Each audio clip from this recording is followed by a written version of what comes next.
Hello, everyone, and welcome to Textile Talks. I am Marin Hanson, Curator of International Collections at the International Quilt Museum.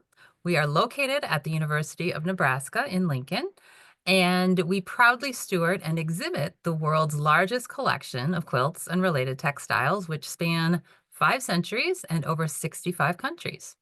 In fact, that is our mission and our passion to build a global collection and audience that celebrates the cultural and artistic significance of quilts. If this is your passion too, and you aren't already a member, we'd love to have you join us. Visit our website at internationalquiltmuseum.org. The starting video highlighted our sponsors, but before we begin, I would also like to recognize and thank the organizations that partner with the International Quilt Museum to bring you Textile Talks each week. Quilt Alliance, Studio Art Quilt Associates, and Surface Design Association. We are honored to bring you free and inspiring programming each week with the help of our sponsors. We couldn't do it without their generosity and the generosity of viewers like you. Just a couple of housekeeping reminders before I introduce our program.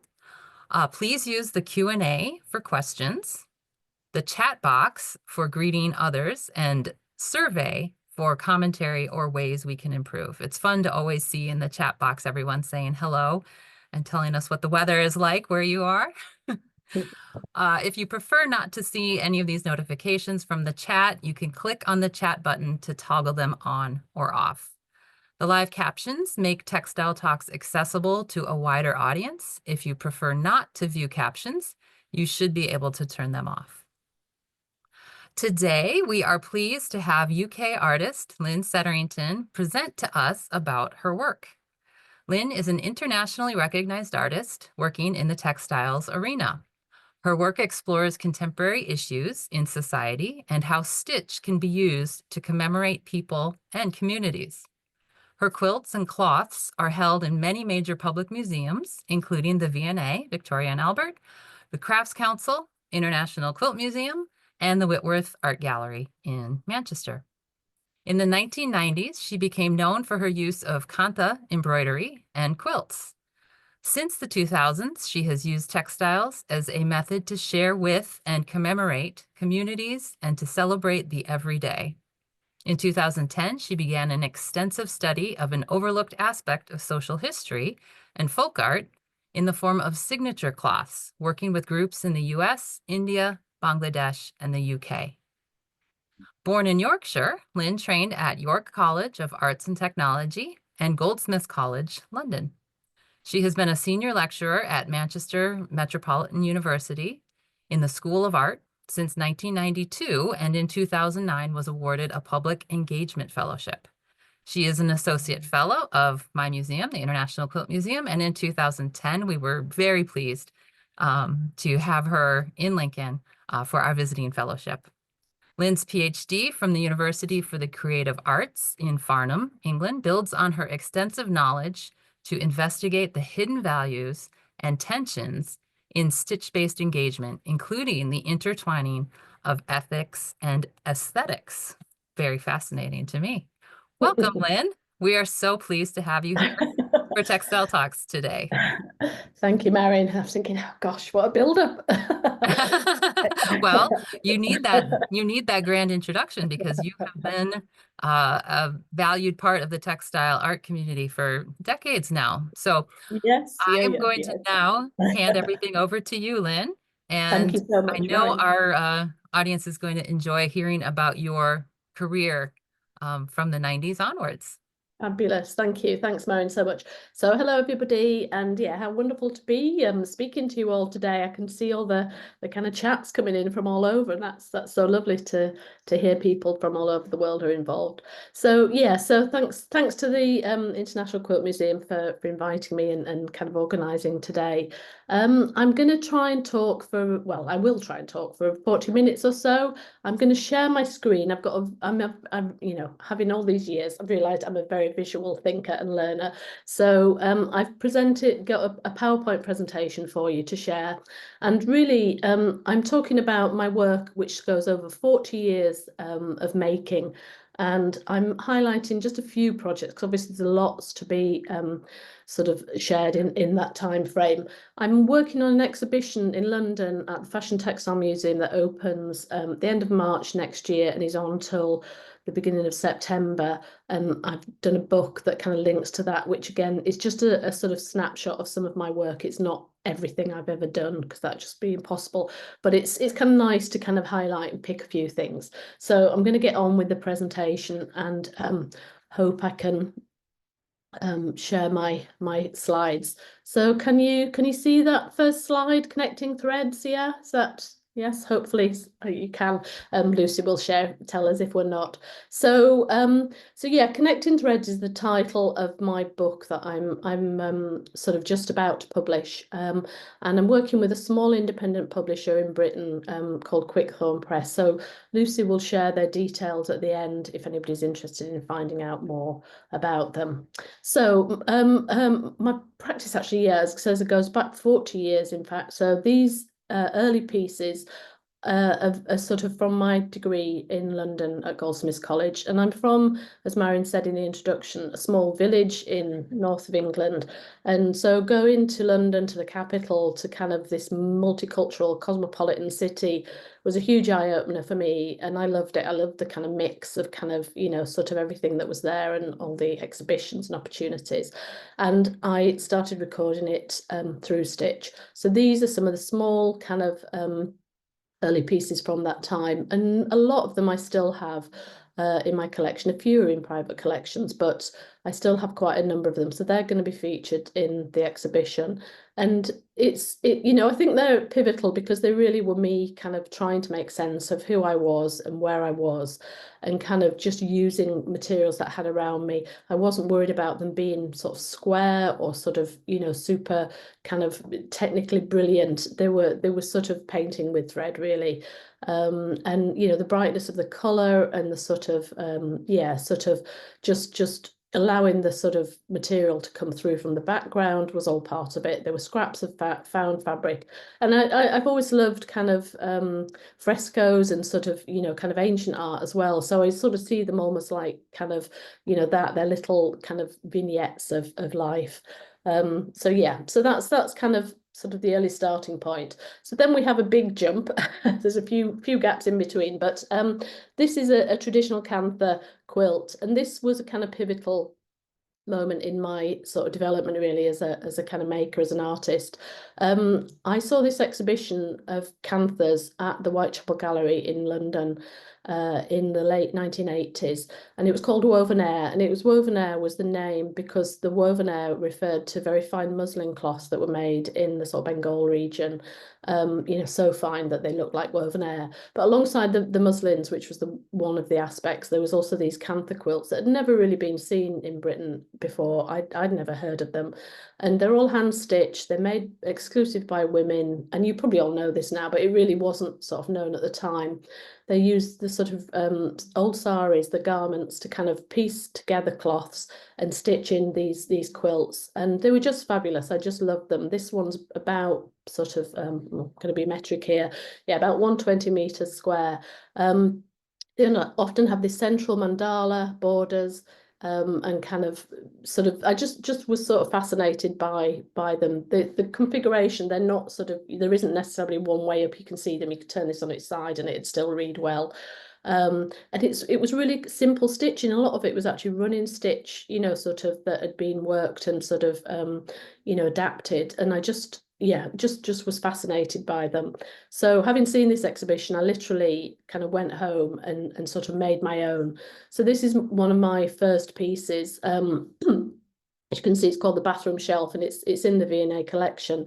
And I haven't got, again, this is sort of the world I'm in. These were made and kind of documented before digital photography. So because the V&A bought it, in the 90s. I don't have great digital images. I had slides, which was what we used in those days. So I am trying to liaise with them, but they're moving to a new building. So it's kind of all a bit long-winded, but hopefully I will get some better images of it.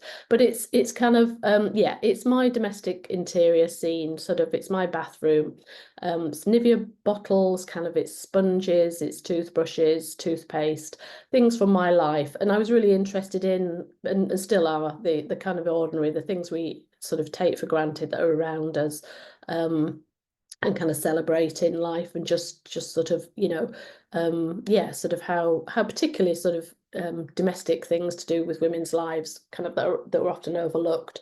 The cloth is done onto a kind of creamy sort of mushroom background that I sort of dyed with tea. And what was interesting when I was making this, kind of, you can see it's almost like sort of pointillist, the kind of how the white stitching kind of stands out, and kind of it sort of evolved, and I just loved the sort of effect it kind of created, and I've not seen anything, kind of like it. So this started a whole new way of working, and sort of really set me on kind of where I was going for quite some time. This is another example, these details. So this, you can see the kind of remote control is a detail, the piece on the left, on my left hand, it was 9 circles, each kind of with a different object, some old, some new. Again, I'm interested in sort of like the central image is a whisk, a sort of an old hand whisk, and I'm kind of interested in things like, what if aliens came down and found these objects? What would they think they were? Would they understand kind of, and things that become redundant as we get sort of more technological. I'm very kind of hands-on, I'm very sort of low tech, and that has enabled me to work as I have done with lots of communities, and sort of take my kind of materials and threads and things in the boot of my car and really travel all over, or get on a plane.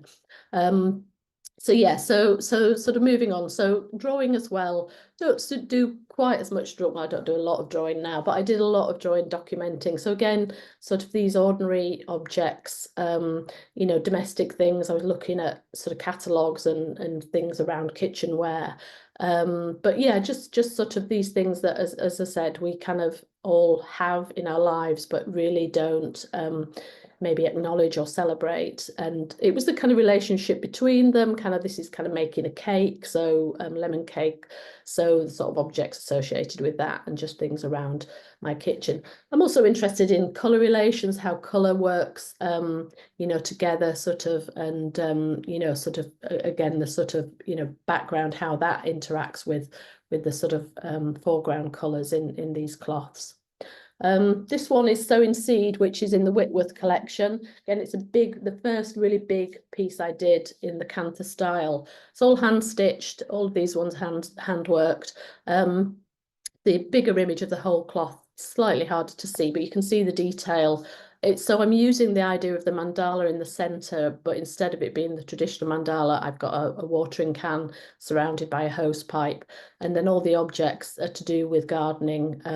I still have. This is when I was in London still, but I had an allotment in London when I was sort of in my late 20s, which is quite unusual. Gardening is sort of seen as an older person's thing. I still have one now in Manchester where I live in England, but it's just, something I love. So these, again, all implements and things to do the rituals of gardening. So my Wellington boots, seed packets, my radio, a flask, secateurs for cutting things, and sort of various, I'm just looking at all the objects in there. But again, sort of, labour intensive, but you couldn't replicate it on a machine. It just doesn't work in the same way. And I love the fact that it isn't perfect. I don't want it to be perfect. It has got that human sort of touch to it. So this kind of way of working, kind of, so we're now moving into the mid sort of early 90s, sort of opened up a whole new kind of connection for me, in that I moved from London up to Manchester, and I was invited to have a solo show in Oldham, which is the sort of outlying district of Manchester. And I was invited to work with a group of women. There was a big Bangladeshi population in Oldham. So this is actually from a later project, but it sort of echoes what I was doing then. So we worked together using Kantha, quilting, stitching, and that was our common language, because quite a lot of the women didn't speak much English. I didn't speak any Bengali, but we worked together. Stitch was our common language, and that's something that has continued today, that I've worked with people from all different sort of backgrounds and cultures and countries, and you know, Stitch has been sort of, yeah, a great communication tool. So so we did this work together. We showed my quilts in one gallery, we showed the shared work that the women did in another, and then we also had some historic canthas that were in a third gallery. So it was a really nice opportunity to kind of have these dialogues, have these talks between the different sort of ways of working, and you know, sort of to kind of share ideas together. So so it's something this was really what started me working in collaboration and seeing the value of kind of sharing, and not just working independently. I mean, you know, I do that still to an extent, but I also really like to kind of share. And I think, you know, particularly working in hand stitch is a great thing, because it is something you can do, and it has, you know, elicited so many conversations and chats and sort of things, you know, over the years. It's been really wonderful. I've been very, very lucky. So yeah, so moving on again, so you can see I don't sort of sit still for too long. I think sort of the Kantha I love doing, but it got to a point where I kind of felt I knew how the results were going to be, and it just wasn't sort of exciting me as much as it had done when I first started out, and I sort of felt I sort of needed to move on.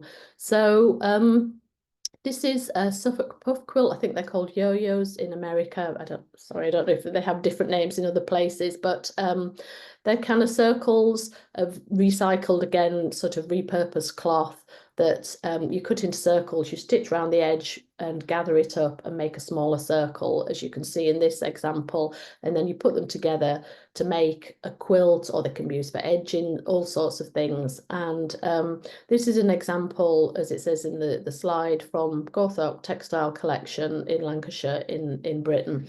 And kind of my colleague, when I've always taught on textiles, and we had an embroidery degree at Manchester for 20 years, which was a wonderful course, and really sort of, we had great sort of totally committed students on the course. And my colleague Isabel used to teach Suffolk Puff, so I never had to do it. Then she was kind of retiring, and I took over the helm. So I started doing them. And at the time, I was also doing some workshops with a group of young people with learning disabilities in Manchester. And we were doing sort of workshops, and we didn't have very much money. And we were doing something, again, for a garden centre. So it was thinking about things that might go outside. So I started to look at using other materials, and plastic bags. So this is 20 years ago. We're now talking early 2000s, were kind of very plentiful. So I made a couple of quilts using the Suffolk puffs and stitching using plastic bags. And again, it was this sort of revelation. They were really interesting, kind of, you wouldn't have known they were bags. They were just the patterns and things that kind of emerged in these circles was great. And also, traditionally in Suffolk puffs, you gather them in and you put a hem around so that you stitch, you tuck the edges under so you don't have any frayed edges. With the plastic, you didn't need to do that because the plastic didn't fray. So again, I'm all for that kind of, and so I just started using them. I used them on this project with the group in Hume called Venture Arts. And I then had this opportunity to do a commission in Manchester, and this is it, Stitching Up to Oxford Road. So this is 2005-6 it was, and it was a commission. Oxford Road is a very busy thoroughfare in the centre of Manchester. And at the time, it was like just this very polluted corridor. It had lots of traffic, but it also had lots of kind of important institutions in Manchester. It had the two universities, it had the aquatics, the swim centre, it had the Manchester Royal Infirmary, it had the Manchester Museum, the BBC were there at the time. You know, it was kind of, and so there are all these organisations, but they didn't actually connect and talk to each other. So the project that I got funding for was to make something that connected these communities, these disparate communities together. So my plan was to make a quilt using the carrier bags and kind of bring people together, sort of using this kind of odd material, but also to look at then at recycling and kind of how much waste we have. Again, now in Britain, I don't know how it is. I'm sure it's good in America or better than we are, but plastic bags are much less kind of used. There's tax and you have to pay for them now, but then they were just like all around. So again, the colours were fabulous. So I did a whole series of workshops up and down Oxford Road to engage community. So we've got 3 different ones here. This is the kind of vicar at St. Peter's. Then it happened to be sort of the holidays, half-term week, so I did some at Manchester Museum, and so the children were on holiday, so I did some with groups of children. The top image is in the university itself. That's some of my students. So I've always been very lucky and kind of been able to kind of work with my students and kind of mentor them and involve them in the projects. I think it also helps me, but it also gives them a kind of taste and an opportunity to see if this is something that they might like to kind of go into. Because the project was funded, it was funded through the universities. I was actually able to, as well in this one, to pay 3 graduates to help me with the workshops. So in this image, you can kind of see them, Mark, Richard and Karen, who were 3 of my recent graduates. And it really was wonderful to be able to do that, because it was very labour intensive, as you can see from these images, and it also allowed us to sort of run workshops at different venues at the same time. Everything had to happen within a kind of 3-month period. So that meant 6 weeks doing workshops and then 6 weeks kind of sewing it all up together. So with 4 of us, it just meant the kind of load was shared, and it was really nice. And they've all gone on to do really interesting different things. So it's fabulous to sort of still be in touch with them almost sort of 20 years later. So the image on my left is kind of planning it out and laying it out in one of the buildings at the university. This was when we'd all done lots of workshops, and we were kind of seeing what we'd got in terms of these kind of Suffolk puffs made from the plastic bags and what it might look like. When I got the commission, I just said I was going to make this kind of monumental hanging. I didn't specify exactly what it was going to be, because I didn't really know until I'd kind of started how it was going to sort of pan out. But because, as you can see again from the images, the bags and the colours were just fabulous, and it was really like, mosaic kind of sort of, I felt it didn't need to be anything too complicated or too fancy. And so we ended up very simply kind of making it say Manchester Oxford Road. So it's these units, these blocks kind of letters, the letters in white against the kind of coloured backgrounds. And we each kind of stitched the letters. So we had all the letters sort of to kind of lay out and then decide on a composition. And it was hung in the university, and we invited everybody back who'd been involved in the workshops and had kind of a slideshow so people could see, because obviously people didn't know who'd been involved in all the other workshops. And as I said, we did about 16 or 17 workshops up and down Oxford Road with all sorts of organisations. So kind of that was a way of people seeing who else had been part of it. And it hung in the university, in the Vice Chancellor, who's the head of university, for a few years until he retired about 4 or 5 years ago, and then he gave it back to me. So I actually donated it to the Whitworth Art Gallery, because they're also on Oxford Road, and I just felt it was really nice and important that it kind of stayed there. So this one I'm actually going to see again tomorrow. It's been loaned back by the Whitworth. There's about 2 of the circles, the white circles, that have started to disintegrate, but it's actually in, I don't know whether that's good or bad, given, sort of, sort of the planet, but it's still in pretty good condition. So that piece is going to be part of the exhibition. So again, another little little jump. So in 2010, I was in, I applied for and got an international fellowship to go to the Quilt Museum in Nebraska. I'd been to a conference, I think maybe once or twice there before, to sort of talk about some of the projects I'd done. And so this was just a lovely opportunity. So my original intention, it was a 2-week opportunity to go and research in a sort of area of the quilt collection. And my original intention was to go and look at their Kantha quilts, which is what I put in my proposal, which is what I did. But having got there, again, it's like they didn't have quite as many as I thought. And also I'd sort of I'd moved on a little bit by then, really, and it wasn't sort of where my, next stage of my work was going. So on one of the conferences I'd been to, I'd seen this one signature quilt there, and that was sort of in the back of my mind. So the idea, this hand stitch, was definitely, still what I was about, and kind of, so I just asked if, having looked at the Kanthas, whether there were any of these examples of these sort of signature pieces, and because it wasn't anything I really had heard of or knew of before. And so lo and behold, kind of there appeared to be at that time kind of 70 in the collection, which was just amazing, kind of. And so I had this luxury of 2 weeks, or 10 days, kind of just to sort of really look and investigate and kind of sort of just visually explore this wonderful collection. So this one was done in Nebraska, in Lincoln, and it was a fundraiser, as you can see, with the Red Cross for the First World War. And it was a Sunday school group, I think, and it was the children were sort of 10, 11 years old, and were each invited to collect 10 signatures and then stitch them, and people donated 10 cents each to the cause, and then all the money kind of went to the Red Cross. And I just loved it. And you can see the detail. There's Mrs. Shoemaker, I think it is, and just the fact that I just find it so poignant. The stitching is starting to wear out. Obviously it's over 100 years old. It's still in pretty good condition, but I just, I think, again, that's something that with textiles and stitch you cannot replicate, and that sort of beauty of these sort of old names, and the handwriting as well, how that's changed. We just don't write as much as we used to.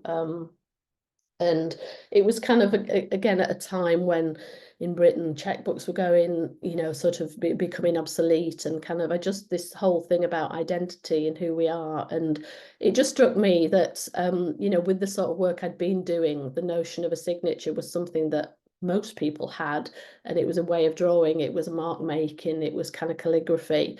And it's sort of just seeing this collection just sort of, again, ignited sort of lots of ideas in my head of kind of how I could develop it. So this is another couple of examples from the Nebraska collection. And I'm sure, if you look on the database, it's just vast. They're just wonderful kind of examples. So I just love this inventiveness of how they're kind of arranged, and sort of, some were fundraisers for a church, some were kind of gifts when somebody, notable was leaving the community. They sort of go on. And so I, sort of was kind of fascinated, and that again started a next sort of period of my work. So I came back to Britain after, having this wonderful kind of sort of injection of kind of visual and tactile sort of new knowledge. And I immediately thought, well, what do they exist in Britain? Is there such a thing in this country? And I was lucky to get a small pot of funding from my university to go and do some inquiries and see what was in collections in Britain. So I went off to places like this Beamish Museum in the County Durham, that's had a number. I went to the Imperial War Museum, they had a few. The British Red Cross Archives also had some. And then one started to pop up. I was told about ones in different collections. People knew my interest and started sending me information. So it grew. So this example is the first sort of project that I did back in Britain. And this was 2011. And actually, it was this was a project in Blackpool, which is a sort of coastal town in the north of England. And somebody sent me the brief, and my immediate thought was, who can I send it on to? Because it was the brief was to make a wedding quilt for Prince William and Kate Middleton, sort of, and it was kind of working with community groups in Blackpool. And I'm not a royalist, and I was like, it's not really me. I don't know, kind of, I couldn't see it. But then I sort of thought, well, actually, we could make a signature cloth, and we could just put a little bit about them in it, their dates and names, and we can really make it about the people of Blackpool.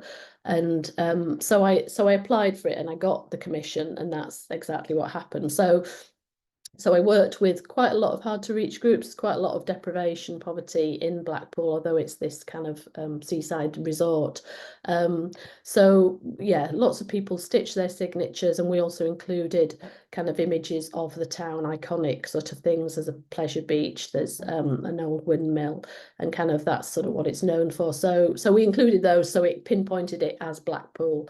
And it was actually given to William and Kate. They did take it because they said we don't want any wedding gifts, but the Blackpool Council wrote to them, and the people were really proud to be part of it. So it was a really nice kind of positive kind of start to kind of my signature quilt projects. So then in 2013 I did another one. I've done about 12 actually, and I'm not going to talk about all of them, but this one was in 2013, and it was the centenary of the death of Emily Wilding Davidson, who you may not know of, but she was a suffragette, and she died when she fell or was dragged under the King's horse at the Epsom Derby. And she became a sort of icon of the suffragette movement. And I'd been interested in her archives, which is in the London Museum, and done a bit of research around her. So the bottom image there, you can see that's actually her signature that I copied.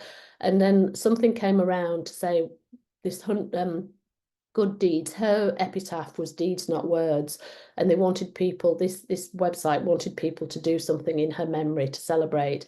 So I thought, oh right, okay, we'll do something. So in my university, I just said I'm going to do an event, and I want everybody to come and stitch their autograph, stitch your name in her memory, and we'll try and collect 100, one for each year since she died, and put it together in a quilt. And so I just had an Eventbrite. I opened it up to everybody across the university. So we've got some students, we had admin staff, we had academics. People just came. I gave them this small strip of cloth, and they stitched their names. And it is, again, this is going to be in the exhibition, and it was in my quilt exhibition in Nebraska. But it was lovely to see the variety of stitching names. So I then by chance found this one that's in the Museum of London that was done for women hunger strikers in the same time, suffragettes, and it was done by Anne Macbeth, who was the head of Glasgow School of Art. So history often comes into kind of play, and sort of it's kind of an interesting element in my work. So this is it, and I like the fact that it was actually a 10-meter long piece. I made it this long thin scroll because I just had to put it together really quickly, and I left the edges raw. I sort of did like a French seam on it on the back, so it wasn't completely raw, but it was more about sort of just seeing the names there. So this again is sort of something that interests me with textiles, that it can sort of transform and sort of have so many possibilities. So this is it rolled up as a sort of bundle, and then the image on the other side is when it's laid out and sort of flowing, and kind of you can just, I wanted it to be almost on the sheer material, so the stitching kind of became more prominent. And this is it. It was actually shown at the Wilding Festival, which is a thing in London to celebrate Emily Davidson's centenary. This is her great niece there. So it was lovely. It wasn't that I didn't know that was going to happen, and it was kind of it just emerged from doing the project. So kind of often things take their own way and kind of develop, but that's great. So those pieces actually came together. I did an exhibition following on from my residency in 2010. Did an exhibition in Nebraska at the Quilt Museum called Signature Cloth. So it was a lovely combination of the projects that I did sort of since my kind of residency, and then some of the historic quilts that had kind of inspired that. So it was really nice to kind of have those dialogues again, those talks. And I also did a number of workshops with some schools around Lincoln. There was quite a lot of refugee sort of children in the schools around there, we discovered. So I actually went in and did sort of signatures with 3 middle schools. And again, it was just great. The kids were not that used to stitching, but it was a real leveler, and it calmed them down. And I do think there's something, really positive about sort of stitch as a well-being tool. It's quite sort of the tactility, the sensory experience, and kind of just sort of handling material is really good. So so that was the exhibition that kind of happened 2013 to 14. Yeah. in Lincoln.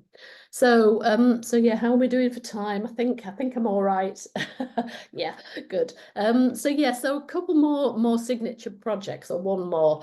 So at this time I was also doing a PhD. I decided, kind of having been making and kind of doing this work for a number of years, I realized, it was valuable, and that I was kind of absorbing all this information and really didn't know quite how to sort of take it anywhere.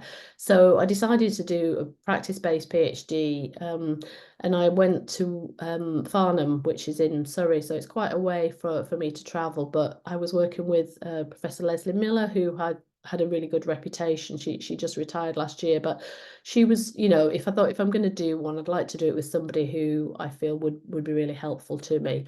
So I did it, and it ended up being, I did 3 case studies, and they were all linked to the notion of the signature cloth. And this one was the kind of highlight, let's say, or the finale. And it kind of again emerged sort of, well, not by chance, but I was shortlisted for a commission, and it was anyway, I won't go into all the dethils, but basically I got the commission, and it was to work with the Bronte Museum, which is hopefully of the Bronte family, the Bronte sisters, Wuthering Heights, and yeah, all the sort of famous books they wrote. And yeah, the commission was kind of interesting in that the museum itself is, I don't know if anybody's been, but the parsonage is where the sisters and their brother, they grew up, and it's still sort of there in a museum, but it's quite small, it's quite dark, it's quite sort of packed with things, and they get lots of visitors because of where it is and what it's about. So the commission, they wanted to kind of draw in new audiences, and they didn't want something inside the museum because it was already packed. So they asked for whoever got the commission to do something in the community, outdoors. It wasn't specific how that should be, but that was the sort of challenge. So I went to visit, and lo and behold, with these 3 sort of signatures, made up signatures, because as women writers in the 19th century, they couldn't publish as females under their own name, so they made up these names. So Currer is Charlotte Bronte, Ellis is Emily, and Acton Bell was Anne Bronte. So they had these original signatures that they created, and it was like, well, this is it. So this is my drawing, kind of had this idea of creating the signatures large scale, on the hills of Haworth, so taking the work outdoors. So again, did loads of workshops, did some with some groups in Bradford, working with Asian women's groups that didn't really know so much about the Brontes, so that was bringing in a different audience. It was also kind of sort of, yeah, workshops in and around Haworth itself. So this is kind of yeah, Bronte the dog. We've got a couple that were on a study tour from America, actually, that came and joined in a literary study tour. And yeah, again, it was just sort of allowing people to kind of drop in and kind of be part of the sort of project. And then this is me installing it. I'm just going to, my computer's showing my batteries are low, so I'm just going to be very professional and go down and plug in my lead. It's come out. Oh, there we go. That's it. Right. Good.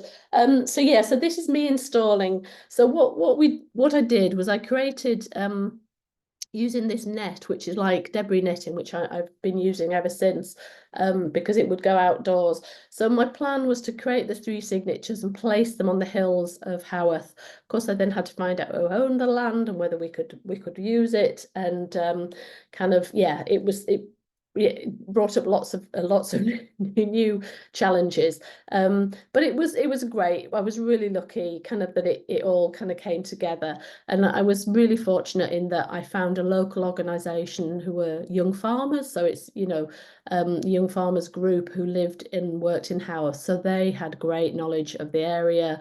They knew the farmers, they knew who owned the land. They helped me kind of site the work, and it was just, yeah, I couldn't have done it without them.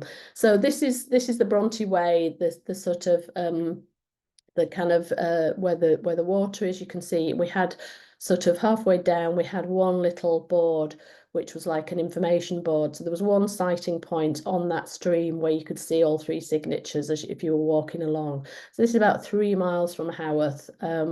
So there was one point you could see it. So this is a drone shot. So I hired a drone to come and document the work because I realised again it was only going to be there for a short period of time.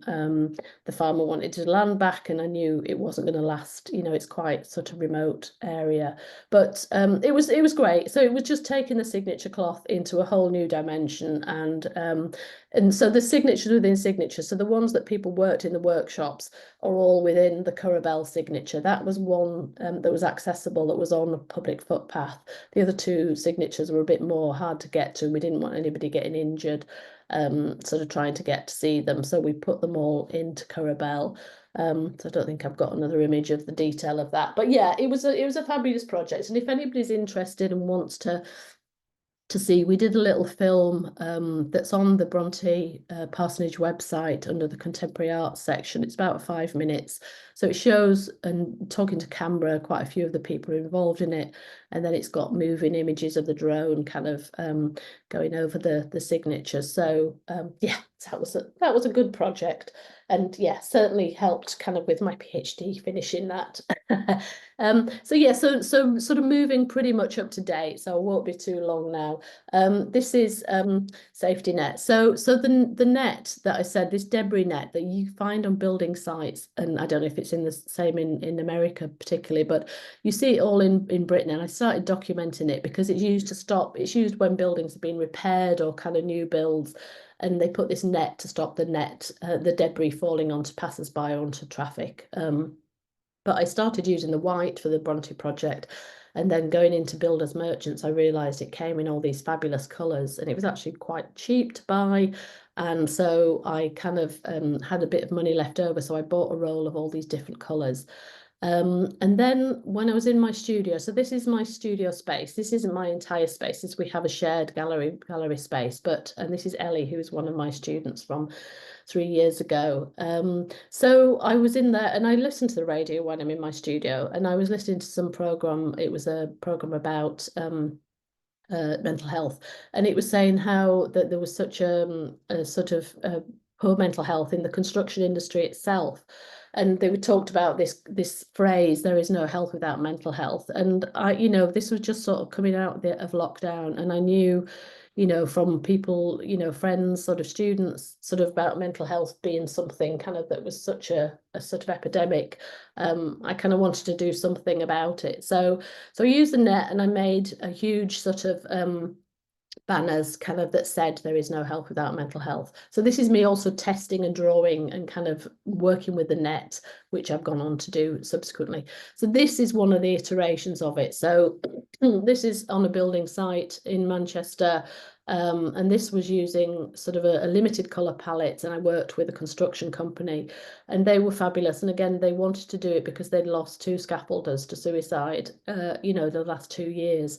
So it was really important, and we did it for World Mental Health Day, and I'm still in touch with them now. And we did a short film that just documented them installing this. They did it in about 3 hours, the construction guys. So it was really nice, and it stayed up for about a month on site.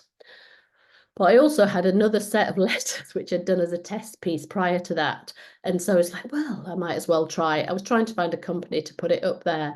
So I contacted 2 companies, and they both in the end came back to me and said, yes, they'd like to do it. So I gave the other letters to this other company that was a very different building. It was a new sort of build, and it was in this different part of Manchester. And you could see the colours were very bright and different, sort of just sort of a mix. So kind of they placed it on site for me for about the same, for about a month, and it went up there. And then I get it all back. So what do I do? Anyway, then by chance, I went to a conference in Ghent in Belgium the next year, Mental Health and Creativity, and they asked if they could have some of the letters. And in fact, they're still there 2 years on. Haven't seen them recently, but it was really interesting just seeing how they only had the mental health, but you can see I was slightly nervous about giving letters over, sort of how it would look in a different space.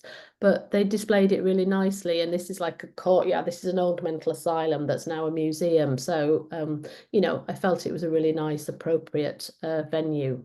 So then using the net, I've done stitching with it. This is a sampler. Again, this was referring to COVID, kind of lockdown, living with loss was a phrase I just heard and thought, well, that's something, you know, we all have to deal with kind of wherever we are in life. And I've continued to use the net and still am using it. So this is another Suffolk puff quilts are going almost full circle, made from the kind of same materials as debris net, and kind of the, you know, the whole thing about housing in this country. There's been lots of things around sort of not enough housing, and yeah, so kind of social issues are kind of something that I like to address or kind of talk about or raise awareness of in my work. So final images right up to date. So currently I'm working on this project, World Wellbeing Map. It's funded by the Arts Council in Britain, and it's going to be part of the exhibition that I'm doing in London next year. And I'm working with groups in Oldham again. So it's 30 years since my solo show there. So I kind of felt it was nice and appropriate to go back and work with some of those communities that started me on this journey of shared kind of communication. And so I've got, this is some of my students who came and helped with the workshops. The big image is the kind of the big world map kind of being planned out. So again, it's onto rendering mesh, which is this mesh that's used in construction, and sort of done a whole series of workshops with groups. It's people coming to learn English in the library. So it's some people who've been in Britain for 30 years and still don't speak much English. Some people are very new to the country. Some people might be moving on, but it's just a drop-in session. So each week has been very different. So I've been drawing with buttons. We did this flag kind of colouring in, but then we've moved on to stitching into the net, and kind of, so there's 4 panels that are going to be this big world map, and it's actually kind of climate change. That's what we're looking at. So this is the final image here, I think. Hopefully I'm just about right timing. So we're sort of halfway there with it, but I'm just loving it. I think it's really nice, and I've been working on it with students, with the communities there, and I'm doing a climate conference next week in Manchester, so I'm taking it there to kind of share. And it's evolving, you know, it's new, and I like that. I like the fact that I'm not quite sure. It's slightly nerve-wracking, but I guess I'm sort of used to that now as well, that it's evolving. But I think it's going to be great. So it's kind of looking at rising sea temperature. So the countries are actually going to be stitched in black, and then the red and orange is the kind of the equator and the rising sea temperature. So you can see this is just one panel out of 4. It's kind of yeah, going to be, it's about 3.5 meters wide. So yeah, so just a few kind of journal articles there as well. If anybody, you can look on my website, most things will kind of come up. I've sort of juggled my sort of freelance work and my academic. So kind of I've done more articles, I guess, since I've had my PhD.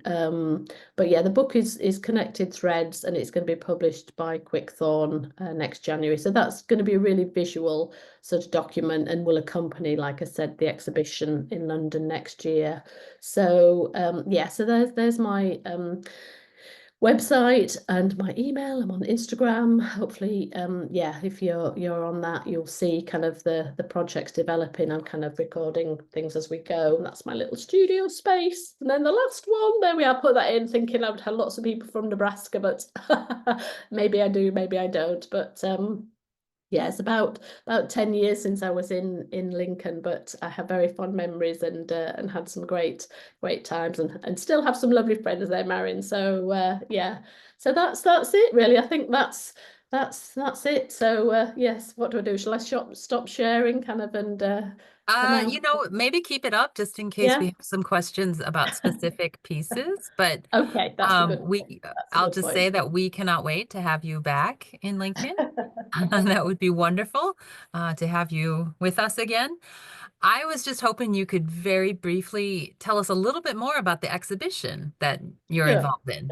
Yes, yeah, no, I realised kind of, so the main exhibition is called The Art of Mankind, and I'm actually working on it with textile historian Mary Shacer, who is originally from California, but she's been based in England for many years. And again, it's a really nice kind of coming together. She reviewed my exhibition in Oldham 30 years ago for Crafts magazine, and we've kind of kept in touch ever since. And she's bringing over an ethnographic collection from Davis, California. And she asked me to be part of it. So that's the main show. I'm kind of got a room upstairs in the Fashion Textile Museum, which is in Bermondsey in kind of central London. So yeah, so it's going to be a really nice thing. I think it's going to be really about how textiles kind of reaches into all aspects of society and kind of has such longevity. Yeah, I think it's going to be fabulous. So yeah. Wonderful. That's I enough. I hope some of our viewers will get a chance to see that. Sure. Yeah. Yeah. We did have one question from Bethan, and she says, what were some of the benefits that you found working on your PhD? Quote, exploring how collaborative stitch has undisclosed benefits and tensions, unquote. Yeah. I'd love to hear more as I am Yeah. currently studying a master's in creative health, looking at the health and well-being benefits Oh. of quilting, particularly Oh. community group-based projects and quilting bees. So Oh, well, there Bethan, we go. yeah, could Fabulous. Yeah, yeah. benefit Well, from that's your, yeah, yeah. your expertise. Well, that's really interesting, Bethan, because actually I've moved my role now, and this year I've taken over running the MA for Design for Health and Wellbeing at Manchester. So it's not textile specific; it's students from all different creative backgrounds. But I think it made me realise doing my PhD kind of the sort of the benefits are not just well-being, but kind of bringing people together. In Britain, we have what are known as the 5 steps to well-being. So it's connecting with others, it's doing something new, it's kind of trying something different. Kind of and I realized what I was doing in these sessions was kind of all those 5 things. And I think it's just kind of, you know, sometimes people can be isolated. So having the opportunity to come together, conversations, I've had so many conversations with people, and I think people often, I'm actually, it probably doesn't come across, but I am quite an introvert. I'm quite quiet, but I think stitching has given me a sort of voice or kind of way to sort of talk to people and, sort of bringing people out and kind of giving something to do and seeing an end product has been really kind of fabulous and kind of people, like I said, sort of that are maybe not so visible in society, kind of getting them into a museum collection through those signatures. I think, signature cloths has been really valuable. I think there's a lot more today about kind of equality and diversity, sort of inclusion, but it hasn't always been the case. So I think, sort of, yeah, the benefits I wrote about in each of my case studies, the different benefits, but also the challenges, because I think there's lots of challenges that probably go Mm. undisclosed and kind of having to think on your feet and sort of be flexible and kind of deal with things because everybody's different, so you can't predict how each session's going to go necessarily. So but yeah, if you have access to the kind of British Library records, you can see my PhD if you want to there, but Yeah. yeah. So Bethan, look up Lynn Setterington's publications and they will hopefully help you. And Judy had a similar question. She says, thank you for your presentation. I am an art therapist working with marginalized communities in drop-in fiber arts groups. Do you have any suggestions in supporting stitching with participants who are visually impaired? Oh, well, that's a good one. That's an interesting one. I do. I did projects for several years with we have what's called the RNIB, the Royal National Institute for the Blind in Britain, and I used to set a project with the students because again, I felt, there was so much stuff that was digital online, and I really valued the kind of hands-on making. So I used to set students a project to just create something tactile and then get in a group of people with visual impairment to kind of give the students some feedback and talk about that and just the fact of things being tactile rather than just being a sort of visual thing, kind of. So working with sensory materials, I think, but obviously that can include sound, it can be sort of smells are sensory, isn't it? I think there's lots of possibilities. So I think talk to people and kind of see what they're interested in, what issues they have. And I think again, sort of loneliness is a big issue for people with visual impairment because they maybe have lost confidence, or if they've suddenly lost sight, their whole world has been transformed. So I think being able to connect is great. So having those opportunities is really good. Mm. Mm. Well, and speaking of sort of the tactile nature of textiles, Catherine was asking about your very first few slides. Your yo-yo quilts Yeah, made from what we would call shopping bags. yeah, Um, yeah. but so first she asked, what shapes are the plastic pieces cut into? And I guess we would say they're circles that are then made into what we would call yo-yos. And Yeah. then she asks, how are they attached to each other? She followed this up and said, the small shapes look like circles, but didn't the weight of the plastic stretch out the plastic pieces?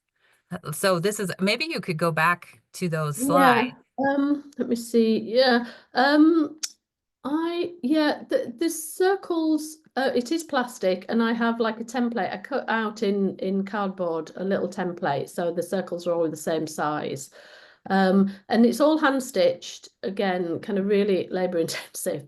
So these are all circles, and then so the image on my left is us laying it out, so nothing is stitched. The circles are all individually just units. Then the other image is where we're starting to stitch it up. So you basically to sew them together, you kind of make the circles, gather them up, and then you kind of hinge them, you join two circles together on the back, sort of just with 3 or 4 little over stitches to kind of join them. So it is really labor intensive, but I've got into the rhythm of it and I can do it quite quickly. So, I mean, I've also tried then machining them down or stitching them in other ways to sort of see, to cut back on time. But yeah, I've actually got it on, because I said I'm going to the Witness to see that quilt tomorrow. So I'd had a handout that I gave to people when I was doing the workshops of kind of how to do it and how to then join them together. So it's the same whether it's material or plastic, and as I said, the plastic can wear more than fabric, I guess, is more sort of yeah, sort of gonna rot, but it's, yeah, they seem to work. They've lasted 20 years, so who Yeah, knows. I'm amazed that it's still in relatively good condition. Oh, it That's is. It's in very good condition. As I said, there's two white circles that I made. I tried to, when I made this one, I tried to avoid biodegradable bags because I really thought it's gonna, right. like when you see a quilt that's got silk in it and the silk goes and the rest is. Right, So, right. but yeah, I don't know. But yeah, it's pretty good. Yeah. Oh, and a powerful message, certainly. Yeah, yeah, yeah, yeah. No, interesting. Yeah, yeah, yeah, yeah. Well, I'm sorry to say that we are getting close to needing to wrap up, and Lucy has reminded us in the comments section or the chat section that next week's Textile Talk is Go Tell It, Quilt Stories from the Quilts of Valor Foundation. So that's the Quilt Alliance who will be presenting that. And again, if you go into the chat, you can find links to get signed up for next week's Textile Talk. And Lucy has also included Lynn's publisher, a link to Lynn's publisher, and you can also go to Lynn's own website, lynnsetterington.co.uk. So thank you so much, Lynn, for being with us today, and thank you to our audience for being here, and we will see you on a future Textile Talk. Bye, Thank everybody. you. Bye.